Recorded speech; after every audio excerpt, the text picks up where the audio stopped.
HK, il y a un point commun entre vos deux livres, à tous les deux aujourd'hui avec nous dans Maghreb Orient Express. On va comprendre pourquoi. Votre roman Du cœur à l'outrage met aux prises Elsa et Mohamed, qui sont amoureux l'un de l'autre. Ça se passe entre la France et la Tunisie.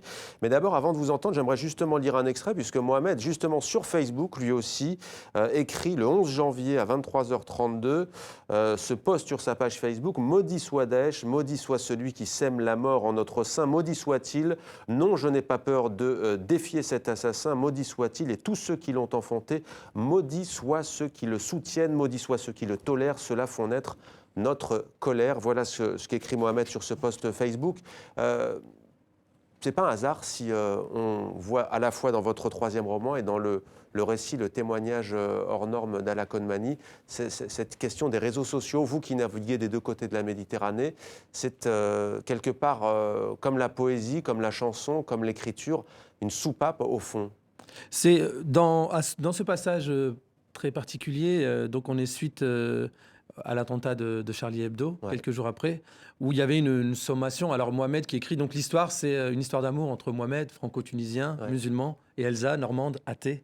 Et ils s'aiment d'un amour fou, d'un amour tendre. Et l'idée, c'était de se dire, est-ce que ces attentats vont les voir se séparer, ou est-ce qu'au contraire, ils vont trouver un motif de pouvoir se rassembler plus encore. Et donc, quelques jours après Charlie Hebdo, Mohamed, voilà, toutes les questions que ses amis pouvaient lui poser, lui, le musulman, ou certains, il y avait même parfois des injonctions. Est-ce que tu es Charlie, ou est-ce que penses-tu de tout ça, ou ceci Et là, on sent le ras-le-bol, il se lâche. Il se lâche, et il se lâche avec ses mots à lui. C'est ça qui est important. C'est-à-dire, il prend le temps, il fait ça le 11 janvier, donc pas le jour même, il dit rien pendant 2-3 jours. Et avec ses mots à lui, il s'exprime et il dit tout son dégoût par rapport à ces gens, par rapport à cette internationale du crime, par rapport et par rapport à ceux qui les soutiennent. Et il va loin dans ce texte-là. Je peux juste quelques petits mots qui continuent. Donc, parce qu'il y a l'injonction qui l'agace aussi, justement, de se démarquer, sans doute. Il y a tout ça. Et puis, il lui dit...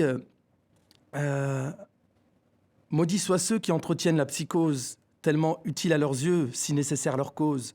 Ressusciter Charles Martel et Saladin et tous les autres. Une croisade, ça fait du bien.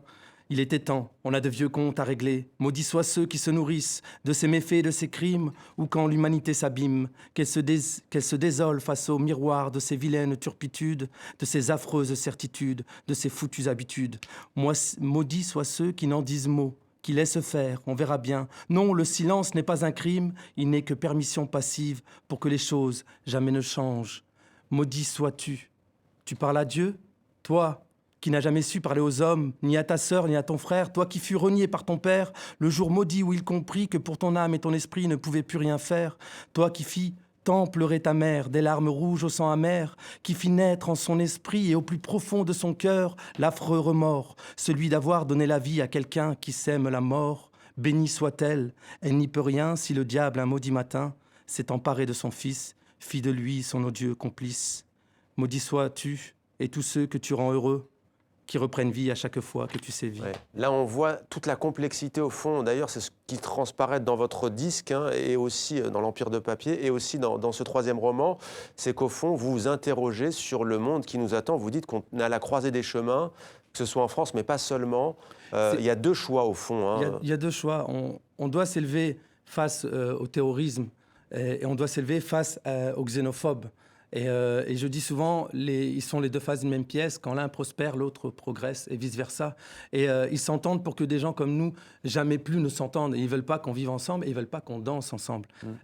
Et donc voilà, moi je réponds à travers ce livre par de la poésie, à travers ce disque par de la musique, et par un appel à danser ensemble dans cette chanson « Ce soir nous irons au bal ». Qui a été écrite suite aux attentats du 13 novembre d'ailleurs, qui était un peu, je veux dire, ma façon à moi, un peu comme Mohamed, ma réponse à moi, c'était un texte publié, une poésie qui s'appelait « Ce soir nous irons au bal », nous en influons. Tiens, puisque vous en parlez, Kadour et HK, les téléspectateurs de Maghreb Orient Express et peut-être Ala Konmani qui ne l'ont pas encore écouté, on va écouter un extrait justement de « Ce soir nous irons au bal ». Pour le coup, c'est écrit vraiment quelques jours après les attentats du 13 novembre 2015 à Paris, à Saint-Denis.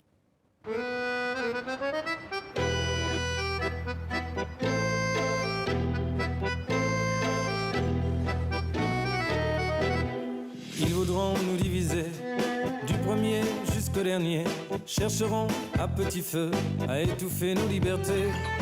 Finiront-ils par nous arracher nos sourires, rompre l'espoir de se revoir, les chances de se réunir face à l'abomination venue tout droit d'un autre âge, sans loi, sans exception, allons tous danser sous l'orage. Ce soir nous irons au bal, ce soir nous danserons de plus belle.